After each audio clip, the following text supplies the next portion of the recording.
Ya baik, Assalamualaikum warahmatullahi wabarakatuh. Selamat malam. Pada video kali ini, saya Fulia Zelda akan memaparkan terkait elektroencephalogram atau EEG. Tujuan pemaparan ini adalah untuk memenuhi tugas nomor ketiga pada mata kuliah analisis sinyal medis yang merupakan mata kuliah yang saya pelajari ketika saya berkuliah di jurusan Teknik Biomedis Universitas Airlangga. Baik, jadi ini merupakan bahasan yang sangat menarik khususnya dalam bidang teknik biomedis terkait EEG atau elektroencephalograph. Jadi apa itu elektroencephalograph? Elektroencephalograph ini merupakan alat yang kita gunakan untuk merekam aktivitas elektrik yang terdapat pada kulit kepala. Dan alat EEG ini merupakan suatu alat yang tergolong non-invasif karena alat ini tidak perlu menembus tubuh untuk memperoleh sinyalnya. Karena seperti yang kita ketahui saat ini kan telah banyak perkembangan dalam bidang medis. Salah satunya adalah seperti misalnya ada Neuralink yang dikembangkan oleh Elon Musk. Untuk Neuralink ini yang kita lihat pada penerapannya pada hewan katakan, itu dia merupakan proses yang invasif karena dia harus ditanamkan langsung chipnya kepada otak kera katakan. Tapi dengan menggunakan elektroencephalograph ini, dia bisa digunakan sebagai peralatan diagnostik untuk mengecek aktivitas kejang-kejang pada orang yang mengalami epilepsi maupun untuk memonitor aktivitas otak pada orang yang mengalami koma. Dan itu bisa dilakukan hanya dengan menempelkan elektroencephalograph ini pada permukaan kulit kepala. Dan elektroencephalograph itu dapat bekerja dengan cara menangkap sinyal elektrik yang dihasilkan oleh otak menggunakan elektroda. Dan di sini elektrodanya itu sendiri merupakan bahan yang bisa mengatakan arus listrik karena seperti yang kita ketahui di otak itu kan terjadi banyak sekali proses seperti misalnya pengiriman impuls sinyal dari antar neuron misalnya. Nah itu apabila neuron-neuron itu bekerja secara sinkronus, dia akan membangkitkan sinyal yang besar dan sinyal ini cukup bisa ditangkap oleh elektroencephalograph. Nah kan tetapi besar ini merupakan hal yang relatif ya, karena sinyal elektrik yang ditangkap dari elektroencephalograph ini merupakan sinyal yang kecil, yaitu berkisar antara 5 hingga 100 microvolt. Oleh sebab itu, sinyal EEG perlu kita perbesar kembali menggunakan alat yang bernama amplifier. Dan amplifier ini sudah termasuk embedded ke dalam rangkaian circuit board yang terdapat dalam alatnya. Biasanya sinyal elektrik itu bisa dikirim ke perangkat lain untuk diproses lebih lanjut. Dan pengirimannya pun saat ini telah banyak perubahan, seperti misalnya dulunya itu wajib menggunakan transmisi menggunakan kabel, tapi sekarang menggunakan wireless pun sudah bisa. Seperti contohnya pada gambar sebelah kiri itu merupakan salah satu alat elektroencephalograph yang consumer grade, yaitu digunakan bukan untuk keperluan medis seperti Emotive Epoch Plus. Itu kita bisa mengambil data hanya dengan menempelkannya pada kulit kepala, dan itu pun kita tidak perlu menyambungkan banyak sekali kabel.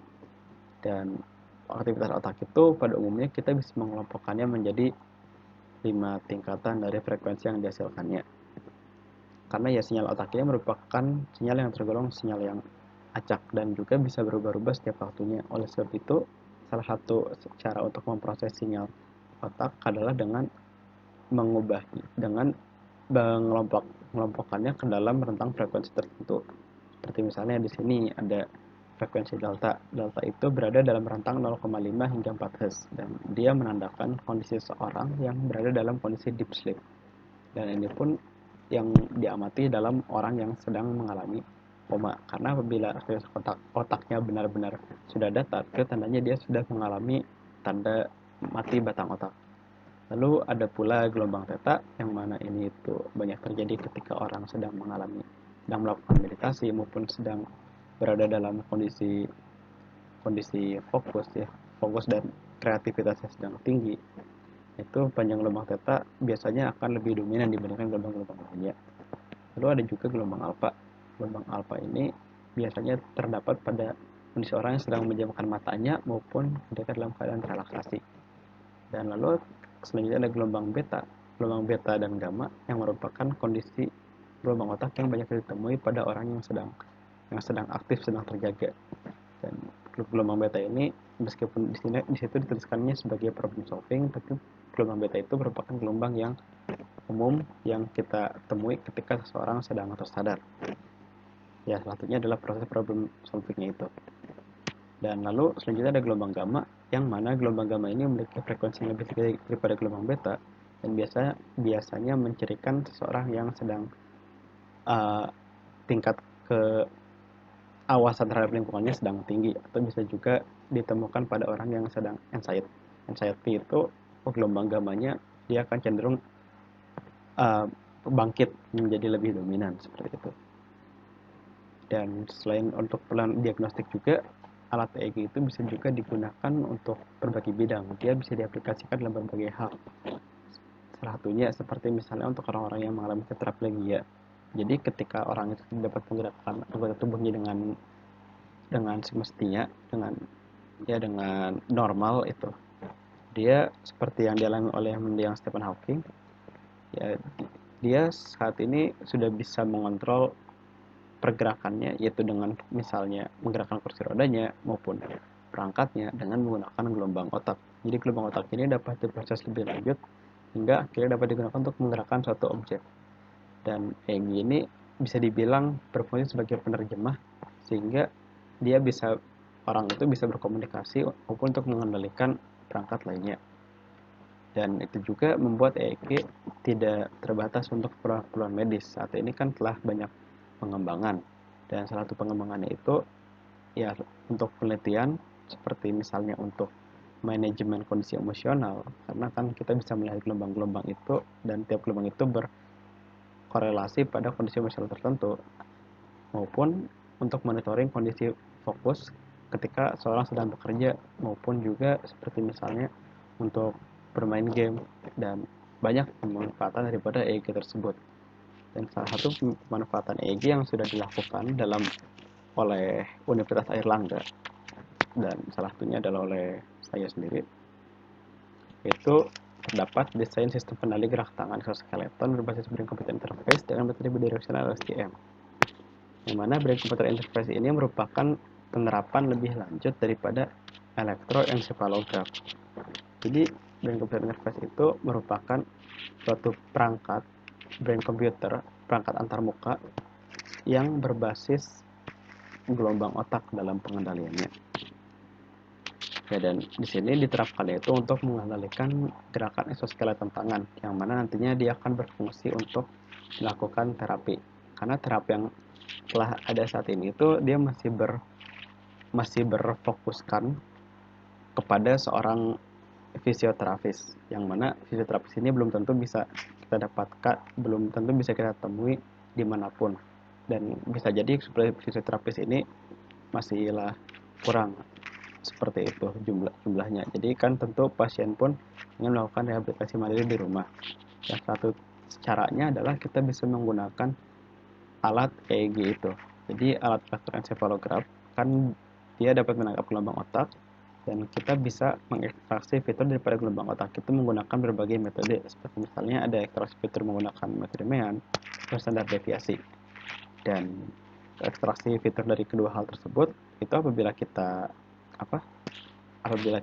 gabungkan dan juga kita aplikasikan, diterapkan fitur-fitur tersebut sebagai masukan untuk pelatihan model artificial neural network, seperti contohnya adalah model bidirectional LSTM, itu bisa kita gunakan untuk klasifikasi, yang mana hasil klasifikasinya itu nanti bisa digunakan untuk menggerakkan suatu perangkat, yang mana perangkat itu di sini adalah perangkat exoskeleton.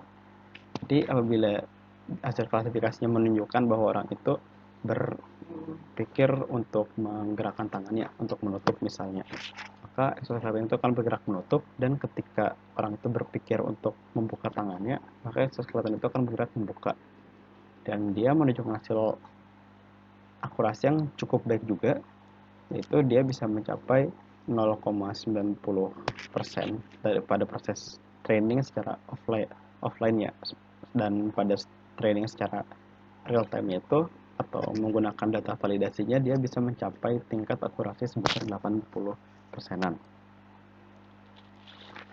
Itu.